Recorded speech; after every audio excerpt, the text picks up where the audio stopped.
시청자 여러분 안녕하십니까? 재테크 매거진 이것이 돈이다의 최혜린입니다. 매달 받는 월급을 한 번 더 받을 수 있다면 어떨까요? 요즘 같은 이 불경기에 귀가 번쩍 뜨이는 희소식일 텐데요. 바로 13월의 월급이라고도 불리는 연말정산 얘기를 좀 해볼까 합니다. 연말정산을 잘 준비하면 월급을 한 번 더 타는 셈이 된다고 하는데 재테크 매거진 이것이 돈이다. 이번 시간에는 연말정산 어떻게 하면 더 많이 돌려받을 수 있는지에 대해 꼼꼼하게 알아보도록 하겠습니다. 뉴스앤뉴스로 출발합니다.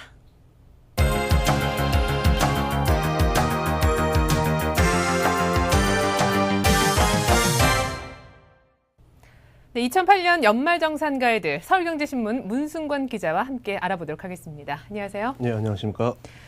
직장생활 몇 년 하신 분들은 사실 자기 나름의 어떤 그 연말정산 방법론을 갖고 계실 텐데 올해는 세법이 개정이 돼서 많이 달라졌다면서요? 네, 연말정산을 하기 전에 달라진 세법에 대해 미리 아셔야 소득공제를 받을 수 있는 범위를 넓힐 수가 있을 텐데요. 먼저 지난해까지는 1월에 세금 환급이 이뤄졌지만 이번부터는 2월로 늦춰졌습니다. 때문에 작년 12월분 그리고 올해 1월부터 12월까지 총 13개월분의 소득공제를 받을 수 있습니다. 그만큼 소득 공제받을 수 있는 범위도 또 돈 액수도 많이 늘어난다는 얘기실 텐데 더 꼼꼼하게 챙겨서 더 많은 돈을 돌려받아야 되겠죠. 자, 그렇다면 구체적으로 세금제도 어떤 부분에서 어떻게 바뀌었습니까? 먼저 신설된 부분부터 살펴보겠습니다. 다자녀 추가 공제가 신설되는데요. 자녀 2명까지는 50만 원, 자녀가 3명 이상이면 1명 늘어날 때마다 100만 원씩 소득공제를 받을 수 있습니다. 자녀가 3명이면 150만 원, 4명이면 250만 원의 소득공제를 받을 수 있게 됩니다. 또 방과 후 수업료, 급식비, 교과서 구입비도 올해부터는 소득공제 대상에 포함됩니다. 미취학 아동의 교육비와 근로자 본인의 대학 학점 취득 비용도 소득공제를 받을 수 있습니다. 다음으로 달라지는 부분으로는 본인과 부양가족 1인당 공제액이 연 100만 원에서 연 150만 원으로 상향 조정됩니다. 취약종 아동, 초, 중고등학생 등의 1인당 교육비 공제액이 연 200만 원에서 300만 원으로 늘어나고 대학생도 700만 원에서 800만 원으로 높아집니다. 의료비 공제는 미용, 성형수술, 보약 등으로 확대돼 앞으로는 한의원에서 조제한 보약도 의료비 공제 대상이 됩니다. 지난해까지 신용카드 등의 소득공제는 총 급여액의 15%를 넘는 금액에 대해 15%를 공제해줬지만 올해부터는 그 비율이 모두 20%로 높아지게 됩니다. 네, 특별히 성형수술이나 보약 같은 경우에는요, 소득공제가 올해 한해서만 한정이 된다고 하니까 몸을 좀 보여야 되겠다, 아니면 좀 더 예뻐져야겠다 결심하셨던 분들은 빨리 좀 해결을 보시기 바라겠습니다. 자, 전반적으로 세금이 좀 더 많이 돌려받게 되는 방향으로 조정이 되는 모습인데요. 그런데 이런 소득공제 혜택이 있어서 올해 안에 가입하면 좋을 법한 그런 금융상품들도 많이 나와 있다고요.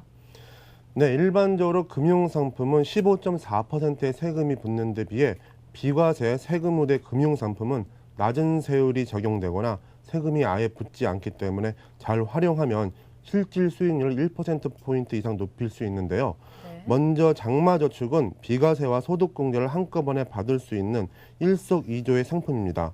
가입 후 7년이 지나면 만기일까지 이자 소득이 전액 비과세되고 금융소득 종합과세도 면제됩니다. 또 연말정산 때 연간 납입액의 40% 범위 내에서 최고 300만 원까지 소득공제도 받을 수 있기 때문에 가입하시는 게 유리합니다.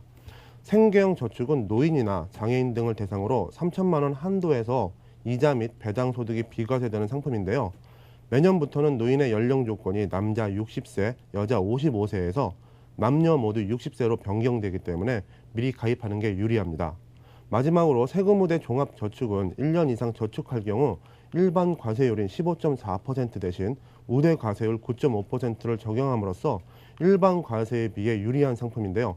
매년부터 20세 이상의 세금 우대 한도가 현재 2천만 원에서 1천만 원으로 줄어들고 경로자 세금 우대는 1인당 가입 한도가 6천만 원에서 3천만 원으로 낮아집니다. 연령 기준도 남녀 모두 60세 이상으로 통일되므로 올해 안에 최도 한도까지 가입하는 것이 좋습니다. 이 밖에 세금 면제 또는 우대를 받을 수 있는 상품으로는 근로자의 보장성 보험, 장기주택 마련 저축보험, 연금저축보험 등이 있습니다. 네, 이왕 가입하실 계획이 있으셨던 분들은 올해 안에 가입하시는 것이 더 유리할 것으로 보입니다. 하지만 가입할 때 신중해야 된다면서 아무래도 중도 해약 시에 불이익이 있기 때문일 것 같은데 이 밖에 그 연말정산 시에 유의해야 될 사항이 있으면 좀 짚어보도록 하겠습니다. 절세 상품의 경우 중도 해지하면 돌려받은 세금이 추징되고 이자 손실은 물론 기타 소득세 등을 추가로 부담해야 합니다. 이사나 결혼, 장례 등은 소득이 2,500만 원이 넘은 소득공제를 받을 수 없습니다. 맞벌이 부부의 자녀 양육비나 부모님 공제의 경우 상대방이 소득공제를 받았는지 확인해 부당공제가 되지 않도록 주의해야 하고요. 마지막으로 수업료, 급식비, 교과서 구입비 등은 반드시 영수증을 챙겨야만 공제를 받을 수 있습니다. 네, 이렇게 해서 소득공제 받을 때 유의사항에 대해서도 한번 살펴봤는데요. 요즘같이 증시 또 환율이 급등락하는 불안정기에 오늘 소개해드린 내용 참고하셔서 연말정산 꼼꼼히 준비를 하신다면 세테크에서도 재미를 볼 수 있지 않을까 싶습니다. 오늘 연말정산 소득공제 체크리스트 문승관 기자와 함께 알아봤습니다. 문 기자 잘 들었습니다. 네, 감사합니다. 네, 이어서 미술 투자에 대한 알짜 정보를 전해드립니다. 미술 재테크. 이번 시간은 불황에도 흔들리지 않는 미술계 거장들의 가치를 알아볼 텐데요. 화면으로 먼저 만나보시죠.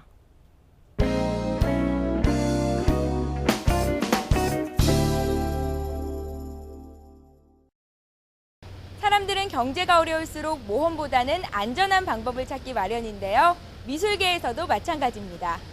불황 속에서도 꾸준히 사랑받고 있는 작가들. 미술계는 지금 현대미술로 대표되는 유명 작가들을 내세워 다시금 그 진가를 확인하고 있습니다. 베스트셀러는 경기를 모른다. 예술적 가치 하나로 승부하는 설악으로 유명한 김종학 작가의 작품 세계인데요. 서구 미술사조를 따라야 한다는 세상의 관념에서 호련히 떠난 김종학 작가. 새와 나비, 꽃과 나무, 산과 물 등이 강렬한 색채와 질감으로 조화롭게 표현돼 있었습니다. 네, 불황일수록 이름 있는 작가들의 작품들이 인기가 많다고 하던데요. 김종학 선생님의 작품들은 어떤가요? 그러니까 경기가 불황이어도 이렇게 검증된 작가나 역사에 남을 훌륭한 작가들의 작품은 그 인기가 전혀 사그라들지 않고 있습니다. 그러니까 김종학 선생님은 이제 어떠한 예술적인 흐름이나 인기에 전혀 연연하시지 않고 그만의 이제 독특한 화풍을 만들으셨고요. 특히 그의 예술은 이제 우리나라 산천, 우리나라 문화예술에 깊은 사랑의 뿌리를 두고 있기 때문에 그 콜렉터층이나 그 애호가층이 매우 두텁다고 할 수 있습니다. 구상과 추상을 넘나들며 30여 년간 그려온 설악산의 사계는 어느덧 작가의 트레이드마크가 됐고 넘치는 개성만큼 작품의 인기는 나날이 높아만 가는데요. 오는 12월 5일부터 신사동 예화랑에서 김종학 작가의 작품전이 있을 예정이니까요. 관심 있으신 분들은 직접 관람해 보시는 것도 좋을 것 같습니다. 이번에 만나볼 작가는 늘 새로운 시도와 변화로 두터운 팬층을 형성하고 있는 분인데요. 바로 지난해 국립현대미술관 올해의 작가로 선정된 정현두 작가인데요. 최근 인기를 반영하듯 전시장에 많은 관람객들이 있었습니다. 우리나라 비디오 아트 작가로는 백남준에 이어 두 번째로 뉴욕 현대미술관의 작품이 소장된 앞으로의 미래가 더욱 촉망받는 작가이기도 합니다. 이번 전시에서는 6점의 동영상 시리즈로 제작된 수공기역과 대형 설치 작품인 타임캡슐을 선보이고 있는데요. 타임캡슐은 관객들에게 과거의 서울 풍경 속으로 돌아가는 시간여행의 기회를 제공합니다. 캡슐 안에는 작은 영화 촬영소와도 같은 무대가 설치되어 있는데요. 여러 개의 장치들이 하나의 풍경을 이룸으로써 그 안에 있던 관객은 전혀 예상하지 못했던 풍경의 사진을 발견하게 됩니다. 네, 작가님, 작품 소개 좀 부탁드릴게요. 네, 수공기역이란 전시는 1층에 커다란 알약같이 생긴 조형물이 있습니다. 그건 타임캡슐이라는 작품이고요. 관객들이 들어가서 이렇게 사진을 안에서 찍을 수 있는 그런 설치 작품이고요. 2층에는 수공기역이라는 작품이 있는데요. 수공기역은 종묘공원이나 아니면은 그 노인복지회관에서 이렇게 제가 우연하게 만난 그런 노인분들과 인터뷰를 한 내용을 가지고 다시 영상 작업화한 그런 작품입니다. 노인분들이 살아오면서 가장 기억에 남는 이야기들을 제가 듣고선 다시 세트장에서 그것의 한 장면을 재구성하는 그런 작품이라고 보시면 됩니다. 네, 작가님 작품들이 국내에서는 물론이고 해외에서도 인기가 좋다고 들었는데요. 그 비결이 뭘까요? 이유가 뭐라고 생각하세요? 제가 어떤 다루고자 하는 내용이 이렇게 굳이 한국적이라든지 아니면은 한국 내에 이렇게 어떤 특이한 것을 외국에 보인다는 것보다는 제가 살면서 제 주변에서 느끼고 보고 이렇게 경험하는 것들을 이렇게 다루다 보니까 그 어느 누가 봐도 이렇게 공감할 수 있는, 그러니까 사람 사는 얘기들이 많이 작품에 묻어나서 그런가 아닌가 싶습니다. 내년도에 뉴욕에서 개인전을 준비하고 있고요. 이 작품은 제가 2006년도에 뉴욕에서 촬영했던 작품들의 애니메이션 작품이고, 제가 한 3년 동안 계속 만들고 있는 작품입니다. 이 작품을 뉴욕에서 전시할 계획이고, 또 다른 여러 작품들을 만들려고 노력하고 있습니다. 오늘 국내에서도 인정받고 국제적으로도 각광받는 우리나라 미술계의 대표 주자들을 만나봤는데요. 미술 투자, 하고는 싶지만 불안한 경제가 걱정이다 하시는 분들 많으시죠? 이렇게 예술적 가치를 널리 인정받으면서도 미술 애호가들의 사랑까지 듬뿍 받는 작가들의 명품 중의 명품들. 불황 속 이만큼 든든한 보험도 없는 것 같습니다. 365일 미술을 즐기는 진리. 경기가 살아나는 그날까지, 경기가 회복된 이후에도 명품 작가들을 주목하는 것 잊지 마세요. 변치 않는 가치를 갖는다. 이것만한 경쟁력도 없을 것 같은데요. 시대를 막론한 명품 작가들에 대해 더 자세히 알아보죠. 조상인 미술 전문 기자 최현정 아나운서와 함께하겠습니다. 안녕하세요. 먼저 조상인 기자, 요즘에 경기가 좋지는 않잖아요. 미국발 신용 위기가 본격적으로 지금 실물로 옮겨 붙고 있는데 미술 시장도 분위기는 안 좋죠. 많은 자구책들이 나오고 있는 걸로 알고 있는데요. 네, 그렇습니다. 미술가에도 불황 마케팅이라고 부를 수 있는 여러 가지 대책들이 나오고 있습니다. 그중 특히 컬렉터들이 주목해야 할 점은 각각의 화랑들이 자신들의 대표 선수라고 할 수 있는 화랑 전속 대표 작가들을 내세운 전시를 잇따라 열고 있다는 점입니다. 그래요. 이럴 때 또 구원투수 역할을 해줘야 될 분들이 바로 이러한 대표 작가가 아닐까 싶은데요. 유명 작가들의 작품전이 열린다고 하면 또 많은 분들이 찾아올 것 같아요. 네, 그렇습니다. 이름만으로도 대중 인지도가 높은 베스트셀러 작가들의 경우 화랑 입장에서는 일단 흥행 성공을 보장받을 수 있습니다. 더불어 판매도 상당히 좋은 편이고요. 투자자의 관점에서 보신다면 일단 이런 베스트셀러는 나중에 좋은 가격에 되팔 수 있는 황금성이 좋은 작품으로 꼽힙니다. 그리고 가격이 떨어질 우려가 적은 비교적 안정적인 작품이기 때문에 또 적합하고요. 그리고 요즘 같은 상황에서는 글로벌 경기 침체로 가격 거품이 사그라든 상황이기 때문에 보다 좋은 가격에 작품을 장만하실 수 있습니다. 네, 그렇다면 유명 화랑들이 야심차게 준비 중인 흥행 보증수표 작가들 누가 있는지 구체적으로 한 명 한 명 알아보도록 하겠습니다. 우리 최현정 아나운서가 강남과 강북의 유명 갤러리들을 모두 둘러보고 오셨잖아요. 네, 최근 들어 이제 일반인들도 알만한 대표적인 작가의 전시가 참 여러 화랑에서 열리고 있었는데요. 저는 그중에서도 김종학, 정현두 작가의 전시가 열리고 있는 곳을 둘러보고 왔습니다. 먼저 김종학 작가의 전시회를 소개하자면 김종학 작가의 작품은 색채가 춤을 추듯 요란하다는 겁니다. 설악산의 꽃무더기와 숲을 마구 짜낸 물감으로 거칠게 찍어 바르고 또 현란한 원색으로 표현하고 있었는데요. 풍경화지만 작가 자신이 재해석한 그런 설악의 풍경, 즉 보이지 않는 세계를 나타내는 추상화 같은 뉘앙스를 풍기고 있었습니다. 네, 그 노파심에서 잠깐 말씀을 드리자면요. 김종학 작가는 미술계에서 두 분이 계십니다. 유명한 분이 동명이인이신데 지적인 흑백 회화로 또 유명한 분이 계시지만 오늘은 소위 말하는 설악산 화가로 유명한 김종학 화백 얘기를 하고 있습니다. 자, 이 김종학 작가의 특징과 시장 반응도 한번 들어볼게요. 네, 김종학 작가의 작품은 화려한 색감과 시원시원한 붓질이 강한 인상을 남기는 작품들이 대부분입니다. 작품의 트레이드 마크인 화려한 꽃, 힘찬 나무와 폭포가 자주 등장하는데요. 수십 년간 꾸준히 인기를 얻고 있고 최근 몇 년간은 특히 경매에 나왔을 때 없어서 못 팔 정도로 인기가 높아졌습니다. 실제로 2006년 서울 옥션 경매에서는 5억 8천만 원의 풍경화가 낙찰됐습니다. 이 가격은 한국 작가 국내 경매 낙찰가로는 6번째로 높은 기록을 갖고 있습니다. 지금은 설악산에서 작업을 하고 계시는데요. 자연을 벗삼아 그린 작품들이 오는 12월 5일부터 신사동 예화랑에서 개인전을 열기 시작합니다. 지난해에는 호당 1,000만 원 선에 거래됐었던 작품들인데요. 이번에는 호당 400만 원에서 500만 원 선에 출품됩니다. 그러니까 지난해에 비해서는 아무래도 올해 경기가 좀 안 좋다 보니까 가격이 많이 좀 낮게 책정이 된 모습인 것 같은데 경매가하고 화랑가하고도 좀 차이가 나는 것 같네요. 예, 경매가라는 것은 입찰 경쟁에 의해서 산정된 가격이기 때문에 작가나 화랑이 책정하는 가격과는 조금 거리가 있습니다. 경매에 출품된다는 것은 이미 작품을 구입했던 사람이 2차 시장에 내놓은 것이기 때문에 작가의 의도와는 상관이 없는 가격이거든요. 근데 전시회에서 책정되는 가격은 작가와 화랑이 적정하다고 생각하는 가격을 책정하는 것이라서 이것만 보고 1,000만 원에서 500만 원으로 가격이 떨어졌다고 생각하시는 것은 오해입니다. 네. 김종학 작가의 그 평소 소신이 아름다움을 함께 나눠주는 것이라고 하던데요.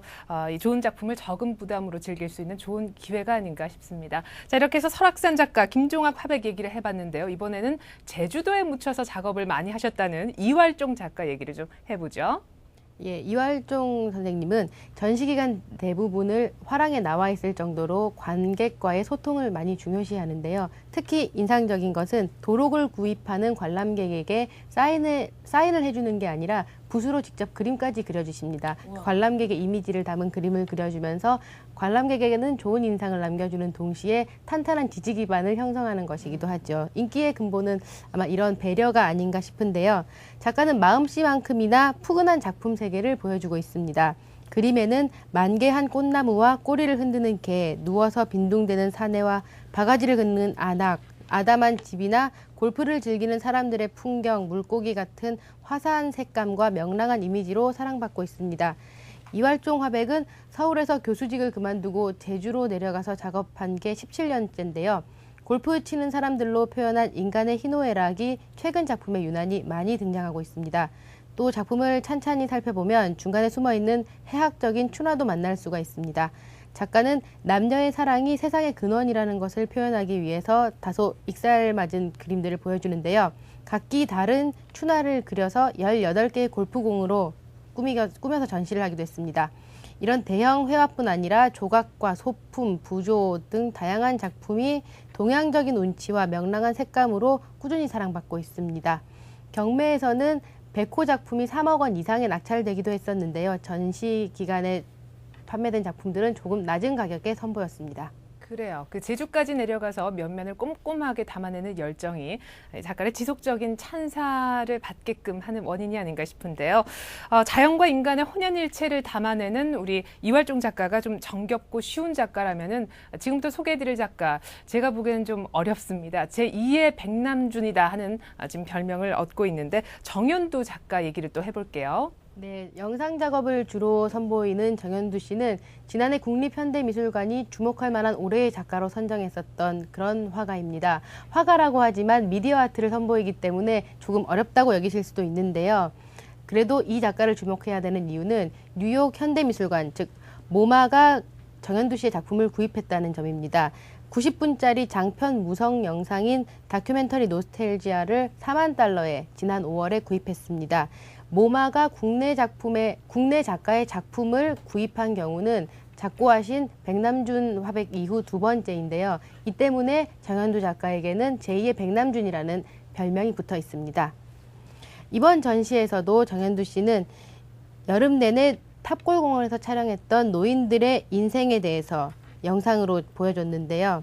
노인들에게 인생에서 가장 아름다웠던 기억을 묻고 그들의 추억과 사랑 혹은 희망을 영상으로 재현했습니다.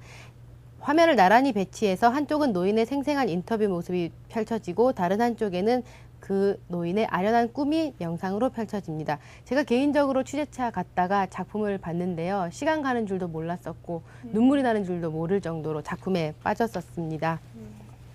100번 설명을 듣는 것보다 한번 전시장에 직접 가셔서 보는 게 더 유익할 것 같습니다.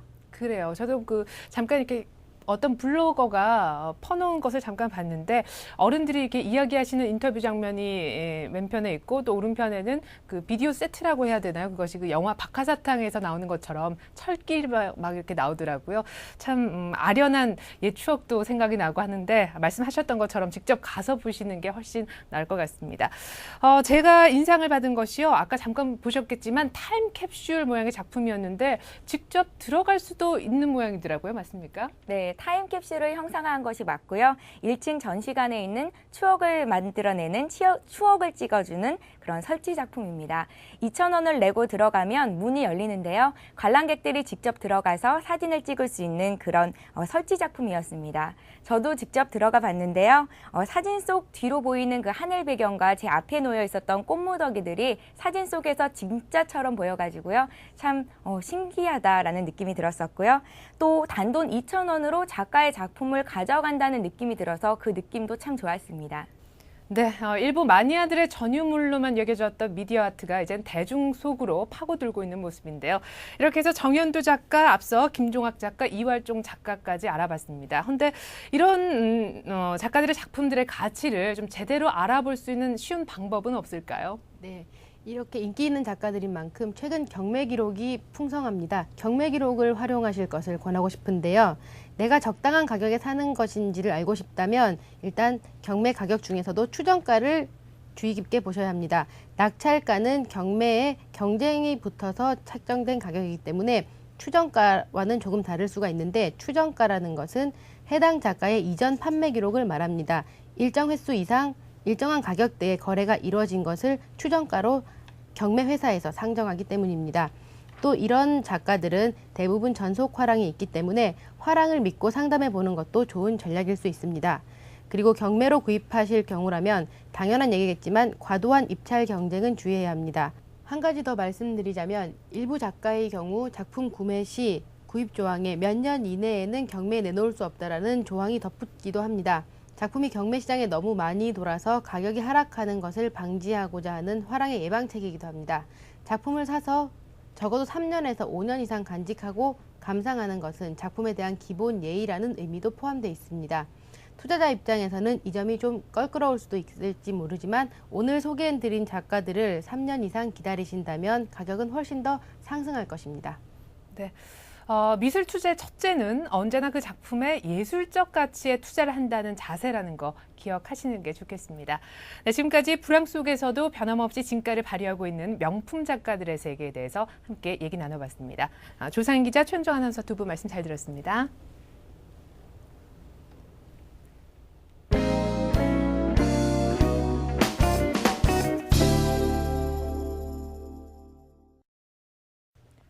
기껏 큰돈 들여 산 작품 알고 보니 가짜더라. 아유, 이보다 더 억울하고 난감한 일이 있을까요?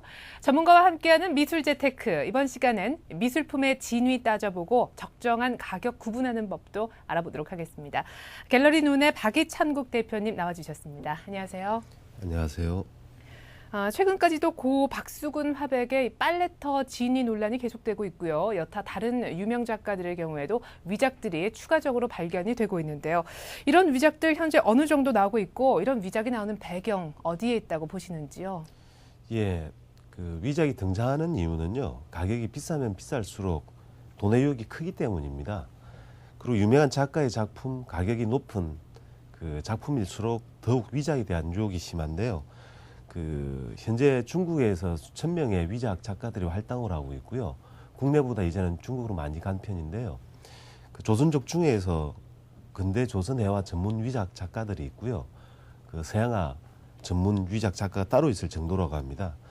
근대 작가의 경우에는 추사 김정희, 겸재정성과 서양화 중에서는 대표적인 작가죠. 박수근, 이중섭 등의 작품들을 여러 명의 작가들이 위작을 하고 있다 그러는데 한 30명 정도 있는 것으로 알려져 있고요. 외국에 같은 경우에는 이미 유명한 루벤스나 고호, 모네나 마네의 그 작품들을 위작을 많이 하는데요. 유럽에서는 위작 작가들이 수천 명 있고요. 그리고 그 위작 작가 중에 위작을 아주 잘 그려가지고요. 구속도 됐다가 나중에 나와서 패러디한 작품으로 아주 고가에 팔린 유명한 작가도 생겼습니다. 그래요. 뭐 이왕에 베끼는 거니까 한 번 더 비틀어서 유명해진 사람도 있는 모양입니다. 어쨌거나 그 유명한 작가의 비싼 작품일수록 위작이 많다 말씀을 해주셨는데 그렇다면 진품 가리는 눈을 좀 키워야 될 것 같아요. 그러기 위해서는 현재까지 위작들이 어떤 유형을 가지고 보여왔는지 그 특징을 좀 살펴볼 필요가 있을 것 같습니다.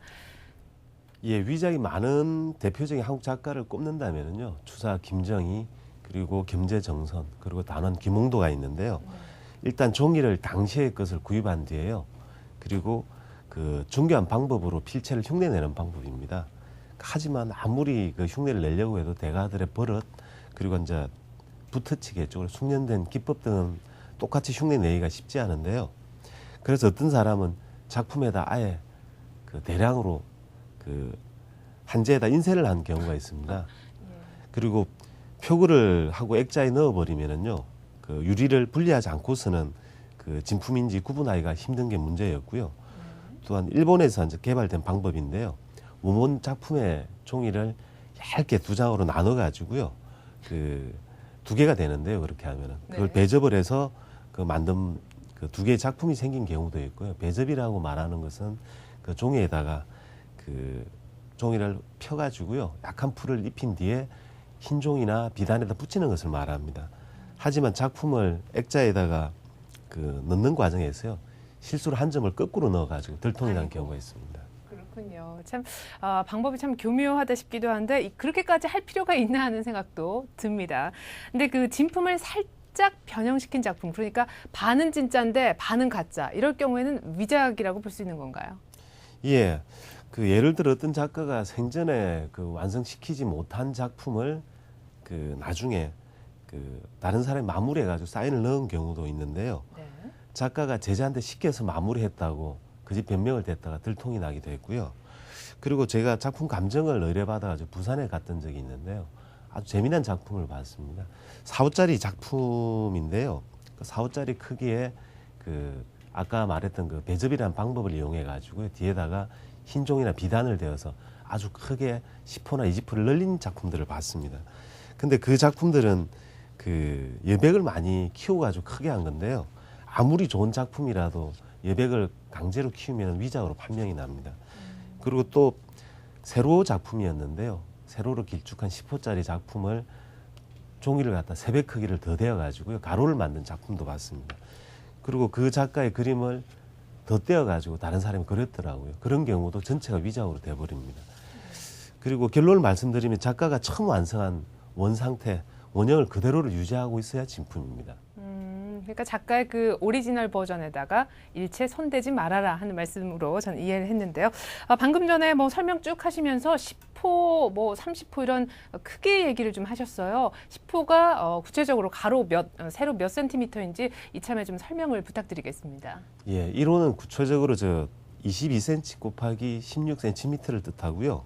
10호는 53cm 곱하기 45.5cm를 이야기합니다. 엽서 한 장보다 약간 큰 사이즈를 1호라고 하는데요. 절대로 10호라고 해서 비례하지는 않습니다. 커지면 커질수록 약간씩 작아지는 그 경향이 있고요. 그 100호라고 하는 사이즈가 162cm 곱하기 130cm인데요. 그 100배가 정확히 되는 게 아니고 훨씬 작아진 크기라고 할 수 있겠죠. 그리고 정해진 사이즈가 있어가지고요. 인물형, 풍경형, 해경형 등으로 약간 변형된 사이즈도 있고요. 이 크기는 국제적인 규격이기도 합니다. 예. 자, 그렇다면 그 원래 얘기로 다시 좀 돌아가서요. 전문가가 아니고서는 쉽게 알아챌 수 없는 위작 여부, 초보자가 알 수 있는 방법은 없겠습니까? 이 앞서 말씀드린 위작의 다양한 유형에서 기본적인 활용할 부분이 있습니다. 그 구입하고자 하는 작가에 대해서 기본적인 공부만 하고 있더라도요. 원래 작품인지 그리고 어느 정도 크기인지 그리고 이 작품이 생전에 전시되었던 작품인지를 알 수 있고요. 그리고 개인적으로 판단이 어려울 때는 전문가의 도움을 청하는 게 좋겠습니다. 가장 피해야 되는 것은 공인된 화랑이 아닌 곳에서 작품을 싸게 파는 경우인데요. 대부분 위작들은 일반 가격보다 훨씬 싸게 소비자들을 유혹하고 있습니다. 네, 그러니까 정식 루트를 통해서 작품을 구입하는 것이 가장 안전한 방법이 되겠군요. 자, 그렇다면 이제 적절한 가격을 찾는 방법을 한번 알아볼 텐데 앞서 시간에 우리 조상인 전문 기자가 화랑에서 가격을 책정을 한다고 말씀을 드렸는데요. 어떤 기준으로 화랑에서 가격을 매기고 있나요? 네, 작품은 보통 갤러리와 그 전시와 판매가 이루어지기 때문에요. 갤러리에서 가격을 결정하게 됩니다. 보통 신인 작가, 중진, 그리고 원로 등으로 나눠지는데요. 신인 작가의 경우 활동한 시간을 감안하고 작품성을 평가해 가지고요. 10호 기준으로 해서 50만 원에서 출발을 하는데요. 그리고 작가의 경력과 작품성이 계속 좋아질수록 가격은 높아집니다. 근데 어떤 작가는 그 작품을 갤러리도 마찬가지고요. 일방적으로 높게 책정한 경우가 있습니다. 이럴 경우에는 전시가 실패할 가능성이 많습니다.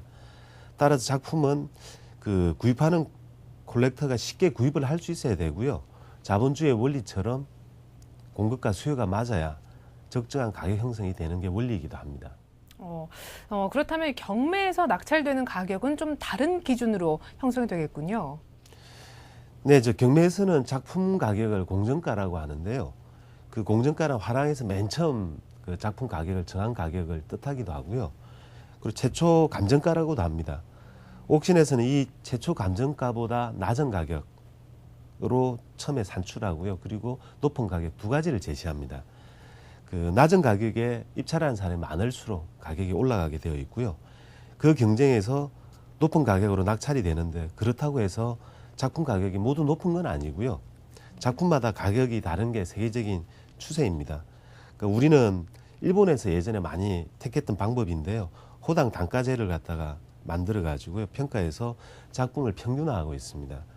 낙찰가가 낮게 낙찰되는 경우 구입을 하는 사람이 적을 경우에 낮게 구입을 할 수 있고 입찰자가 많아서 경쟁이 되면 자연스럽게 가격이 높은 가격으로 형성되어집니다. 우리나라는 호당 단가제를 채택하고 있다라고 말씀을 해주셨는데 호당, 그러니까 작품의 크기에 따라 작품의 가격이 결정되는 것, 과연 이것이 합리적인가 하는 의문이 들거든요. 어떻게 보십니까? 예, 사실은 문제가 좀 있는 방법인데요. 그 작품은 작가가 작업한 열정, 그리고 작품성, 그리고 구입에 대한 콜렉터들의 반응을 기준으로 해서 가격을 정해야 되는데요. 그 호당으로 평가하면 그게 굉장히 어려워지겠죠. 작품 가격을 정할 때 가장 합리적인 방법은 미술 시장의 이해도가 높은 갤러리와 미술 전문가들이 먼저 1차로 상의를 해서 가격을 정한 뒤에 작가가 그 작품의 열정에 따라 작가와 함께 상의를 한다면은 좋은 가격이 형성될 수 있을 것입니다. 작품에 대한 작가의 애정과 열정을 반영해 작가와 함께 최종 가격을 정한다면은 가장 좋은 방법이 될 것 같습니다. 그래요. 국내 미술 시장에서도 크기라는 변수가 작품가에 미치는 영향이 점차 줄어들고 있다는 거 기억하시는 게 좋겠습니다. 그런데 검증되지 않은 소문 때문에 작품가에 큰 영향을 미치는 경우도 덜어 있다면서요? 예, 예를 들어서 앤디 워홀의 달러라는 작품이 있는데요. 달러는 돈으로 만들어진 작품입니다. 네. 그 달러를 가지고 있으면 돈을 번다는 소문이 있어가지고 국내에서 가격이 굉장히 비싸졌는데요. 지금까지도 이어지고 있습니다. 그리고 그 그려진 붓터지의 숫자에 따라서 가격이 매겨진 작품도 있고요. 작품에 등장하는 동물의 숫자가 많아질수록 가격이 높아진 경우가 있습니다. 그 다양한 그 외부적인 요인도 함께 작용합니다만은 그 붓질 몇 번을 더 했다고 해서 혹은 작품에 동물이 몇 마리 더 있다고 해서 가격이 비싸지는 건 사실 넌센스인데요. 하지만 그런 사람들의 편견 역시 작품 가격을 정하는 기준이 될 수 있다는 것에 모두 다 알고 계시면 큰 도움이 될 것 같습니다. 예, 잘 알겠습니다. 그런데 요즘 같은 경기 침체기에 이 아파트값 떨어지듯이 미술 작품의 작품가도 많이 하락을 하고 있는데요. 이런 그 하락 시장에서 적절한 가격을 찾아내는 방법은 없을까요? 적절한 가격을 찾는 것이 시기마다 다를 수 있는데요. 작품의 가격 추이를 잘 기록해 둔다든지 미술 잡지들을 잘 구독해가지고 그 효과적인 비교 검토를 한다든지 하면 될 것 같고요. 그 무엇보다 미술 작품이라는 건 예백이 많다고 해서 아주 좋은 작품일 수도 있고요. 세밀한 붓터치가 많아서 좋은 작품일 수도 있습니다.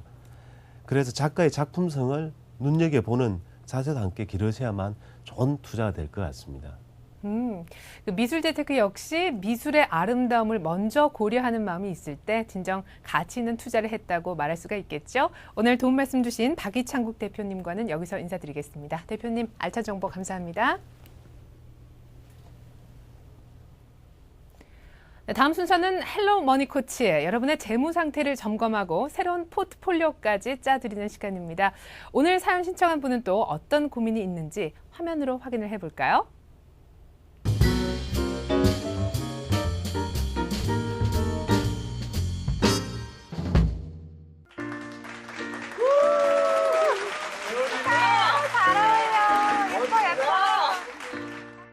결혼 1년차 신혼부부, 집안 경조사의 친구들 결혼식, 돌잔치 등을 찾아다니느라 주말마다 바쁘기만 한데 행복하세요. 행복하세요.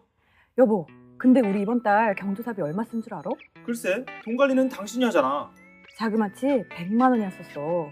생활비에 쓴 것도 아니고 저축을 한 것도 아니고 경조사비만 100만 원이야. 진짜? 그렇게나 많이 썼을까? 하기사 이번 달에 행사가 좀 많긴 많았지. 근데 그 예정이 없던 지출이 100만 원이나 생기면 참 우리 살림이 휘청하겠다. 내 말이 이번 달 저축은 꿈도 못 꾸지? 특히 예정에 없던 거액이 경조사비로 나간 달에는 평소의 지출 계획이 모두 엉망이 되고 마는데. 하지만 더 큰 문제는 부부의 인생 목표가 아직 확실히 잡혀 있지 않다는 것. 여보, 예전에 같이 일하던 김 PD님 알지? 이번에 새로운 프로젝트 들어가는데 나더러 같이 일하자네? 나 일 하나 더 할까 봐. 좋은 소식이긴 한데 우리 계획 있잖아. 우리 이세부터 장만해야 되지 않을까? 당신 나이도 있는데. 무슨 소리야. 집부터 사야 애를 낳지. 나 내 집 마련하기 전까진 애 안 낳을 거야. 근데 우리 내 집 마련하려면 지금보다 저축 규모 좀 더 늘려야 되지 않을까? 무슨 소리야. 우리 가장 큰 목표가 바로 전세금 2천만 원 빨리 갚아버려야 되는 거잖아. 빚부터 갚고 저축을 늘리든지 말든 해야지. 그건 이율이 안 비싸니까 천천히 갚아도 돼. 저축을 늘려야 집을 빨리 사지. 아니라니까. 빚 갚고 애 낳고 그 다음이 내 집 마련해야지. 집 사고 애 낳고 그 다음에 빚을 갚는 게 순서지. 의견 일치를 보지 못하는 부부. 어떤 것을 우선순위로 두는 게 현명한 것인지 알 수가 없는데. 결혼 1년차 신혼부부에겐 최선의 재무 설계란 과연 무엇일까? 네, 결혼 1년차 신혼부부, 서로의 사랑을 확인하고 결혼에 골인을 하셨지만 돈을 어떻게 쓰는지에 대해서는 아직 의견 조율이 많이 필요한 것 같습니다. 엉클조, 조경원 대표님 모시고 도움 말씀 들어보죠. 대표님 안녕하세요. 아직 애가 없는 결혼 1년차 맞벌이 부부, 어떻게 보면 저축을 최대한 할 수 있는 시기로도 보이는데요. 지금까지 돈을 좀 알뜰살뜰 모았는지 한번 짚어보죠. 네, 맞습니다. 지금 아이가 없는 맞벌이 부부의 경우는 일생에서 가장 많은 돈을 모을 수 있는 시기인데요. 네. 하지만 이 돈을 모아서 또 해야 될 일도 그만큼 많을 때입니다. 다행히 이 가족은 소득이 월 평균 수입이 꽤 높습니다. 먼저 부부의 한 달 월급이 적게는 700만 원, 많게는 900만 원이나 되고요. 아내분이 프리랜서로 일하기 때문에 월 수입이 불규칙하게 들어오는 것이 조금 걸림돌이긴 하네요. 다음 지출 항목을 좀 살펴보면 생활비로 먼저 부모님 용돈을 한 달에 20만 원씩 드리고 있고요. 부부 용돈 65만 원. 그리고 자기 개발을 위해서 학원비로 30만 원, 식비, 관리비, 통신비 등 일반 생활비가 150만 원씩 나가고 있네요. 소비성 저축으로는 한 265만 원 쓰고 있는 거고요. 저축을 한번 살펴보면 장기주택 마련 적금에 30만 원, 변액 유니버셜 보험에 50만 원, 그리고 비과세 저축에 30만 원, 적립식 펀드 4개를 가입하고 있으면서 매월 50만 원씩, 부부보험으로 30만 원. 그 외에 남는 돈은 모두 전세자금 대출을 지금 갚는 데 사용하고 있습니다. 현재 소득을 한 800만 원으로 보면요. 240만 원 정도가 소비성 지출이기 때문에 30%만 소비하고 70%는 저축을 하고 있기 때문에 대단한 부분입니다. 버는 돈의 70%를 저축해서 그런지 몰라도 꽤 많은 돈을 모았다 하는 인상을 받는데요. 예, 그렇습니다. 이 부부의 자산 현황도 궁금합니다. 예, 먼저 살고 있는 아파트의 전세금이 1억 1,800만 원이고요. 주식과 펀드에 투자한 돈이 2,500만 원, 그리고 장기성 금융상품의 누적액이 6,200만 원. 여기에 대출받은 전세자금 2천만 원을 제하고 나면 총 자산은 1억 8,500만 원 정도로 계산이 되네요. 지금도 이미 상당한 재산을 가지고 계신데 이 부부의 첫 번째 고민이요. 저축을 더 하고 싶은데 돈이 좀 새는 것 같다 하시는 부분입니다. 어떻게 대표님이 보시기에 저축 더 할 수 있는 여력이 있다고 보시는지요? 예, 상담을 하다 보면 이런 자영업자나 프리랜서 이런 분들이 소득이 일정하지 않기 때문에 항상 주인공처럼 이런 고민을 하고 있습니다. 저축을 조금이라도 더 하고 싶은데 이런 소득이 불규칙하기 때문에 갖는 문제를 해결하는 방법으로서는 먼저 평균 소득에 대한 개념이 명확하셔야 됩니다. 평균 소득? 예, 예를 들면은 3개월, 6개월 단위로 소득을 다 모아서 우리가 이 정도는 매월 들어오는 거나라는 개념이 분명해야 되는데 이렇게 매월 들쑥날쑥하기 때문에 그런 것들을 계산하기가 쉽지 않죠. 그래서 이런 분들에게 이런 것을 쉽게 하는 방법은 모두 소득을 수시입출금 예금인 CMA 통장에 모아두고요. 네. CMA 통장은 연이율이 한 5% 정도 되기 때문에 언제 써도 될지 모르는 자금을 모아두기에는 아주 좋은 그런 상품입니다. 이렇게 CMA 통장에 모아둔 돈을 매월 일정액을 월급처럼 생활비 통장으로 옮기는 겁니다.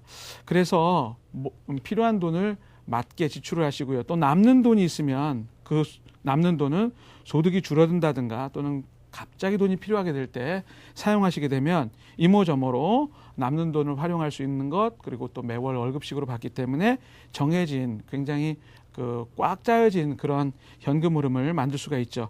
이렇게 소득이 들쑥날쑥하는 사람들한테 이런 방법을 사용하신다면 지출 계획을 무너뜨리지 않고도 잘 꾸준히 유지할 수 있는 방법이라고 생각이 듭니다. 그러니까 뭐 자영업자라든가 프리랜서처럼 소득이 일정하지 않은 분들은 CMA 통장을 좀 잘 활용을 하면은 관리를 할 수가 있겠군요. 예. 자, 그럼 두 번째 고민으로 좀 넘어가 볼게요. 아내는 집을 먼저 사자 그러고요. 남편은 애부터 낳자 지금 이러고 있는데 글쎄요. 애도 낳고 3년 안에 30평형대 집 마련 동시에 할 수는 없겠습니까? 예, 3년 안에 30평의 집을 마련한다. 네. 좀 목표가 좀 추상적인 것 같은 느낌이 들어가지고요. 예. 이런 부분을 한번 더 생각해 보시죠.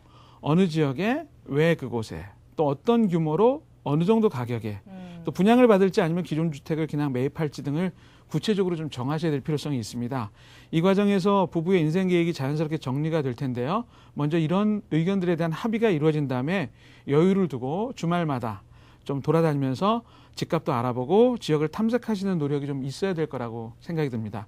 예를 들어서 제곱미터당 300만 원 정도의 집을 가정했을 경우에 전용 면적 85제곱미터, 예전으로 말하면 32평형 아파트죠. 네. 이런 경우 같으면 부대 비용을 포함해서 한 3억 5천만 원 정도의 자금이 필요하거든요. 전세금하고 사용 가능한 금융자산을 계산해 보면 1억 2천만 원 정도가 있으니까 대출을 30% 정도 받는다고 생각한다면 1억 3천만 원 정도의 자금이 부족한 것으로 정리가 됩니다. 예. 그래서 3년 안에 1억 3천만 원을 만들기 위해서는 매월 325만 원 정도의 자금이 매월 저축돼야 되는데 보시다시피 뭐 이 정도의 소득은 가능하죠. 충분히 가능하죠. 이 정도의 소득이라면 주택 마련뿐만 아니라 앞으로 있게 될 자녀 교육비 또는 은퇴 부분까지 충분히 준비하고도 남음이 있는 상당히 좀 해피한 그런 수준이라고 생각합니다. 그래요. 지금까지 저축을 많이 해둔 것이 지금 빛을 발하고 있는 모습입니다. 근데 지금 보니까 빚이 있어요. 전세자금 대출 2천만 원 이렇게 잡혀 있는데 자, 이 돈 먼저 지금 갚는 게 좋을지 아니면 나중으로 미루고 지금 저축을 계속 늘리는 것이 좋을지 어떻게 보십니까? 예, 잉여자금으로 부채를 먼저 상환하냐 또는 저축을 하느냐는 전적으로 본인의 투자 경험과 투자에 대한 이해도에 따라서 결정을 하셔야 됩니다. 네. 예를 들면 일단 전세자금 대출이 6% 정도이기 때문에 자기가 돈을 갚지 않고 투자나 저축을 해서 조금 잘만 활용하면 8% 10%도 충분히 가능하기 때문에 요즘에 가능하죠. 시간을 두고 투자를 결정하신다면 구태여 뭐 부채를 상환해야 되는 것보다 적금을 불입하는 정도의 수준이 아니라면 아마 그 부채를 상환하지 않고 투자를 활용하는 것이 더 좋고 조금 아까 말씀드린 대로 그냥 적금을 부어야 되는 정도라면 부채 상환이 오히려 더 유리하겠죠. 그래서 제 개인적인 의견으로는 한 3년 이후에 필요한 자금을 생각한다면 지금은 적립식 펀드를 활용해서 3년 정도로 꾸준히 투자를 하시는 것도 권해드릴 만한 일일 거라고 개인적인 의견이 있습니다. 그러니까 똑똑하게 투자를 해서 대출 이자보다 더 나은 투자 수익률을 올릴 자신이 있으면 그렇게 하되 그럴 자신이 없다면 돈을 먼저 갚는 것이 좋다라는 말씀 네, 해주셨는데요. 그러니까 이 문제는 결국 전적으로 부부의 투자 능력에 달렸다 이렇게 봐도 좋을까요? 예, 그렇습니다. 예, 다만 내 집 마련지 대출 상환지 먼저 우선순위를 정하고 또 어떤 계획하에 움직여야 될지를 먼저 의논하셔야 되는 게 절실한데요. 이 부부 같은 경우는 사실 구체적인 계획이 없이 금융상품을 앞뒤에 어떤 그 고민 없이 선택하시는 원칙과 기준이 없었다는 것이 가장 큰 문제이기 때문에 현재 그리고 가까운 미래 또 먼 미래 이렇게 좀 불안해할 수 있는 요인이 있기 때문에 그런 부분들을 먼저 짚기를 원합니다. 그러니까 재무설계 차원에서 라이프 사이클에 따른 여러 가지 목적 자금의 필요를 먼저 고민을 한번 해보시는 것이 선행된 다음에 대출 상환이냐 투자냐 이런 것도 생각하시면 좀 더 효과적인 방안이 나올 거라고 생각합니다. 그래요. 그러니까 예전에는 사실 저금만 많이 들면 무조건 좋은 걸로만 알았는데 요즘에는 다양한 금융 상품들, 뭐 판매하는 분들도 너무 복잡해서 모를 정도로 많이 나와 있는 모습인데요. 따라서 내게 꼭 필요한 금융 상품 찾는 것도 이제는 하나의 일이 된 것 같습니다. 이 부부의 고민도 여기에 있는데요. 연금보험을 하나 더 들 것인가 말 것인가 이게 또 하나의 고민이에요. 예, 돈에 쪼들리지 않고 좀 풍요로운 생활을 하기 위해서는 스스로 금융상품에 대한 이해와 기본적인 경험이 좀 있어야 됩니다. 네. 이 부부 역시 금융상품에 대한 기본적인 이해가 없으시기 때문에 이런 불필요한 고민을 하고 계신 건데요. 먼저 부부가 2개나 가입하고 있는 변액 유니버셜 보험. 과연 이건 어디다 쓰는 걸까요? 어떻게 생각하세요? 글쎄요, 제가 알기로는 그 보험료의 일부를 뭐 주식이나 채권 같은 데 투자하는 실적 배당형 상품인데 예. 장기 목돈을 마련한다든지 네. 노후 보장을 대비할 때 드는 상품으로 알고 있는데. 예, 맞습니다. 변액 유니버셜 보험 같은 경우는 어떤 상품으로 선택하는지 잘 모르겠지만 일단 기본적으로 기억하셔야 될 것이 10년 이상의 그 목적 자금을 마련하는 데 사용된다는 겁니다. 장기 투자. 예. 그래서 이 부부 경우는 자녀 교육이나 또는 은퇴라고 하는 문제가 앞으로 10년 이후의 문제이기 때문에 네. 그런 용도를 생각하시고 가입한 상품이면 적합한데 상품에 대한 의미를 정확하게 모르시고 계신 것 같습니다. 예를 들면 이렇죠. 현재 연령 35세를 기준으로 볼 때 불입하는 현재처럼 매월 50만 원씩을 8%를 기준하면 20년 불입하고 10년 거치하면 원금이 1억 2천만 원인데요. 65세 즈음에는 6억 5천만 원 정도가 모이게 됩니다. 이것을 3.5% 물가 상승률로 현재 가치화를 조금 해보면 2억 5천만 원의 지금 돈의 가치가 나옵니다. 이 정도면 아마 노후 준비에 적지 않은 도움을 받을 수 있는 돈이기 때문에 충분하다고 생각을 합니다. 더구나 변액 유니버셜 보험은 중간에 여윳돈을 좀 추가로 넣고요. 또 시장 상황에 따라서 아까 말씀하신 것처럼 주식형과 채권형을 전환하면서 돈을 벌 수 있기 때문에 네. 관심을 좀 가지시고 전문가의 도움을 받는다면 지금 시점, 다시 말씀드리면 집이 마련되지 않은 지금 시점에서는 50만 원 정도의 변액 유니버셜 보험이라면 충분하고요.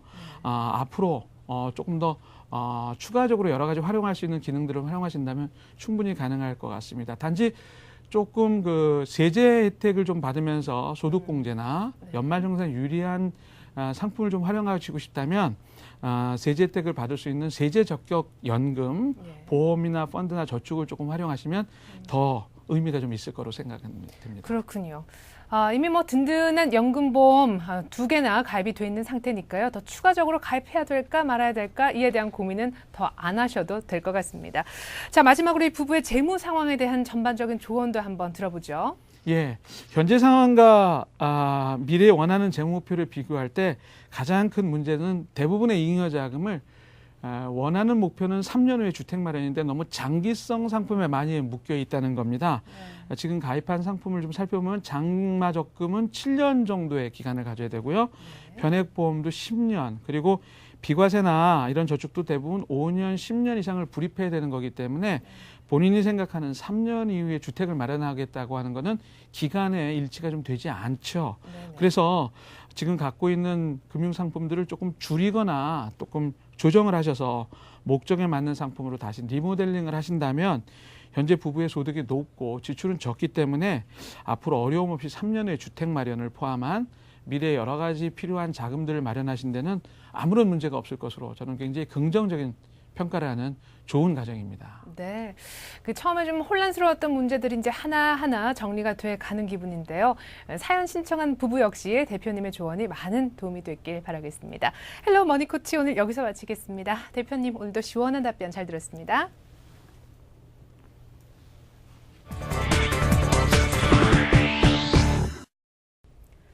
그동안 경기 침체를 감안해 인상을 미뤄왔던 전기 가스 요금이 지난주부터 전격 인상됐습니다.